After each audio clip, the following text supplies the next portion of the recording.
Hello guys, welcome to English with Rajanand. चलिए start करते हैं आज का article. No bar on contesting two seats in one poll. No bar, no मतलब कि नॉट का सिनोनिम होता है नो। नॉट जो होता है वो एडवर्ब होता है और नो जो है वो हमारा एडजेक्टिव होता है। नो बार मतलब कि कोई भी हिंड्रेंस नहीं है, मतलब कि कोई भी रुकावट नहीं है। हिंड्रेंस इसका सिनोनिम हुआ HINDRENC, hindrance. No bar on contesting. Contesting means होता है चुनाव लड़ना। Two seats in one poll, एक चुनाव में दो सीट्स पर चुनाव लड़ने में कोई भी बाधा नहीं है। बार ऑन समथिंग, ये पूरी फ्रेज होती है। बार ऑन समथिंग मतलब होता है रुकावट पैदा करना। मतलब एक ही चुनाव में एक व्यक्ति दो सीट्स पर चुनाव लड़ सकता है। जिस तरीके से राहुल गांधी लड़े थे, मतलब कि MP का इलेक्शन केरल के वायनाड से और उत्तर प्रदेश के अमेठी से, एक ही व्यक्ति हैं और दो जगहों से चुनाव लड़े थे। इसी से संबंधित एक वकील साहब ने सुप्रीम कोर्ट में एक प्ली डाली कि ऐसा कैसे पॉसिबल है, जब एक व्यक्ति एक वोट दे सकता है तो फिर वो दो जगह से चुनाव कैसे लड़ सकता है। इसी से संबंधित उन्होंने कोर्ट में एक प्ली डाली थी और इसे कोर्ट ने रिफ्यूज कर दिया है। पूरे आर्टिकल की समरी यही है। चलिए आगे बढ़ते हैं। अब यहाँ पर नोट करने वाली बात है नो बार ऑन समथिंग, मतलब कि होता है कि कोई भी रुकावट ना होना। The supreme court on Thursday. The supreme court जो हमारी स्टैच्यूटरी बॉडी होती है उनसे पहले आर्टिकल द का यूज किया जाता है। The supreme court on Thursday, supreme court ने बृहस्पतिवार को refuse to set aside a provision. Refuse जो है ऑलवेज प्रीपोजिशन टू का यूज करता है अपने साथ। मतलब सुप्रीम कोर्ट ने बृहस्पतिवार को रिफ्यूज टू मतलब कि मना कर दिया है, मना कर दिया। टू सेट असाइड प्रोविज़न, जो प्रोविज़न है मतलब कि जिस प्रोविज़न के अंतर्गत या जिस लॉ के अंदर, प्रोविज़न का सिनोनिम हुआ लॉ, जिस कानून के अंतर्गत एक व्यक्ति दो जगहों से चुनाव लड़ सकता है, उसे सेट असाइड मतलब कि उसे स्ट्राइक डाउन करने से मना कर दिया है, मतलब कि खारिज करने से मना कर दिया। सुप्रीम कोर्ट ने कहा है कि ये मेरे पावर में नहीं है।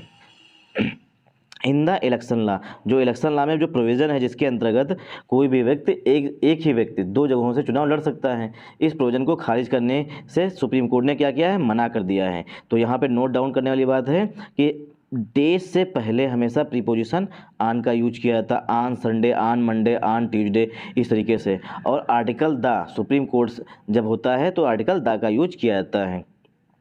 और रिफ्यूज के साथ हमेशा प्रीपोजिशन टू का यूज किया जाता है। और दूसरी फ्रेज दूसरी फ्रेज आ गई सेट असाइड। ऊपर हमने पढ़ा बार ऑन समथिंग मतलब किसी चीज़ पर रोक लगाना, और यहाँ पर सेट असाइड इसका मतलब होता है किसी चीज़ को खारिज करना।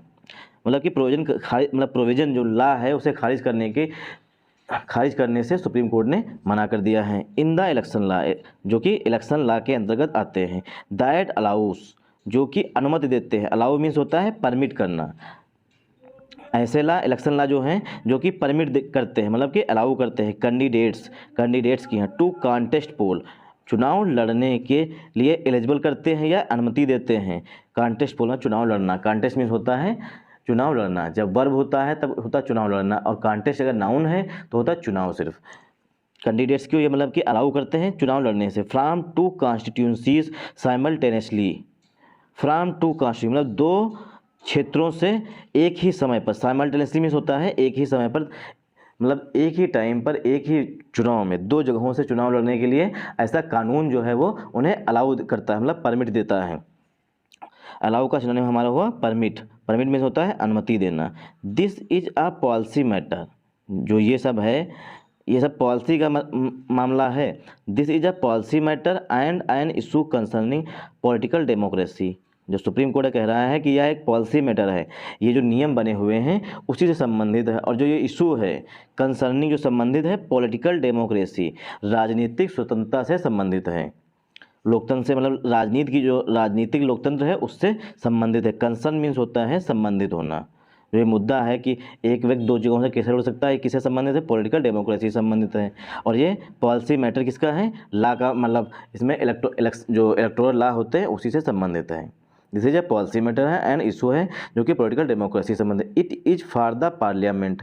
अब इट किसके लिए आया हुआ है, ये सुप्रीम कोर्ट के लिए आया हुआ है। इट इज यह जो है फॉर द पार्लियामेंट, यह पार्लियामेंट के लिए है। मतलब ये पार्लियामेंट अगर चाहे तो इसमें अमेंड कर सकते हैं। अमेंड मीन्स होता है चेंज करना। It is for the parliament, यह पार्लियामेंट के लिए है। To take a call, to take a call पूरी फ्रेज होती है, इसका मतलब होता है डिसाइड करना या डिसीजन लेना। मतलब कि यह जो मतलब नियम चेंज कर सकता है तो कौन चेंज कर सकता है, पार्लियामेंट चेंज कर सकता है। उसके लिए उसकी यह टेक अ कॉल है, मतलब वो डिसाइड कर सकता है। अ bench led by CJI, chief justice of India DY Chandrachud observed. ऐसा किसने कहा है, एक बेंच है जिसकी अध्यक्षता की गई है। लेड बाई मीन्स होता है लीड का होता है सेकेंड फॉर्म लेड और थर्ड फॉर्म में होता है लेड। तो लेड बाई यहाँ पर बेंच के लिए एडजेक्टिव काम कर रहा है पास्ट पार्टिसिपल के रूप में। लेड बाई CJI जिसकी अध्यक्षता मतलब लेड बाई का सिनोनिम हुआ चेयर्ड बाई, मतलब कि अध्यक्षता की गई chief justice of India DY Chandrachud के द्वारा की गई, जो कि इस समय हमारे चीफ जस्टिस ऑफ इंडिया हैं। उन्होंने ऐसा ऑब्जर्व किया है। उन्होंने कहा है कि जो ये मैटर है कि एक व्यक्ति दो जगहों से कैसे लड़ सकते हैं, ये जो मैटर है इस पर कौन डिस्कस ज़्यादा अच्छी तरीके से कर सकता है, वो है पार्लियामेंट। पार्लियामेंट में इस पर डिसीजन लिया जाना चाहिए। और डिसीजन लेने के लिए जो फ्रेज का यूज किया गया उसका मतलब वो है टू टेक अ कॉल, मतलब होता है टू डिसीजन, मतलब टू टेक डिसीजन, मतलब कि डिसीजन लेना। द पिटीशन, जो पिटीशन है याचिका, द पिटीशन वाज फाइल्ड या द पिटीशन, यहाँ पे देखिए ये हिडन होता है यहाँ पर, द पिटीशन बाय एडवोकेट, तो इसका मतलब है the petition was filed by advocate Ashwini Upadhyay. जो याचिका है the petition which was filed by advocate Ashwini Upadhyay, यहाँ पर इतना हिडन हुआ है। याचिका जो है एडवोकेट अश्वनी उपाध्याय के द्वारा डाली गई थी या फाइल की गई थी। अब द पिटीशन के लिए वर्ब आई हुई है had. The petition had sought a declaration, जो याचिका है इसमें डिक्लेरेशन मांगा गया था, विवरण मांगा था, मतलब किस मतलब कानून के तहत ऐसा आप अलाउ करते हैं, इसकी मांग की गई थी। सी का थर्ड फॉर्म होता है सॉट, इसलिए पिटीशन में मांगा गया था, पास्ट परफेक्ट टेंस का यूज किया गया यहाँ पर है।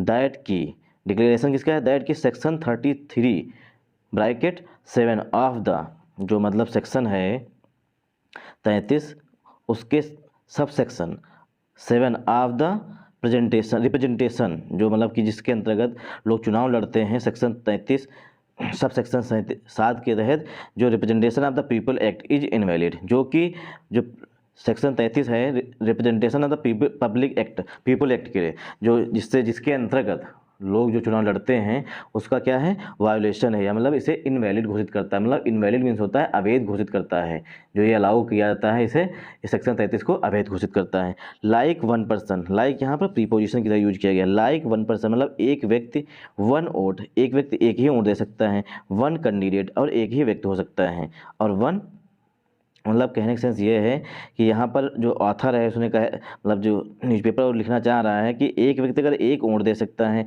तो एक कैंडिडेट होना चाहिए, बल्कि जबकि ऐसा नहीं है। वन कॉन्स्टिट्यूंसी, तो उसके लिए एक कॉन्स्टिट्यूंसी भी होनी चाहिए कि वो एक ही जगह से लड़ सके। Is the dictum of democracy, यह डेमोक्रेसी का डिक्टम है, मतलब कि प्रोविज़न है। Section 33 7 of the act allow, section जो 33 है sub section 7 of the act, जो एक्ट का सेक्शन 33 और 7 जो है वो अलाउ करता है। अलाउ मीन्स होता है परमिट करता है। आ पर्सन एक व्यक्ति को, यहाँ एक व्यक्ति to contest a general election, कि वो जनरल इलेक्शन में चुनाव लड़ सके, अथवा a group of by election, अथवा ग्रुप जो बाई इलेक्शन होते हैं मतलब उपचुनाव होते हैं वो भी एक व्यक्ति दो जगह से लड़ सकता है।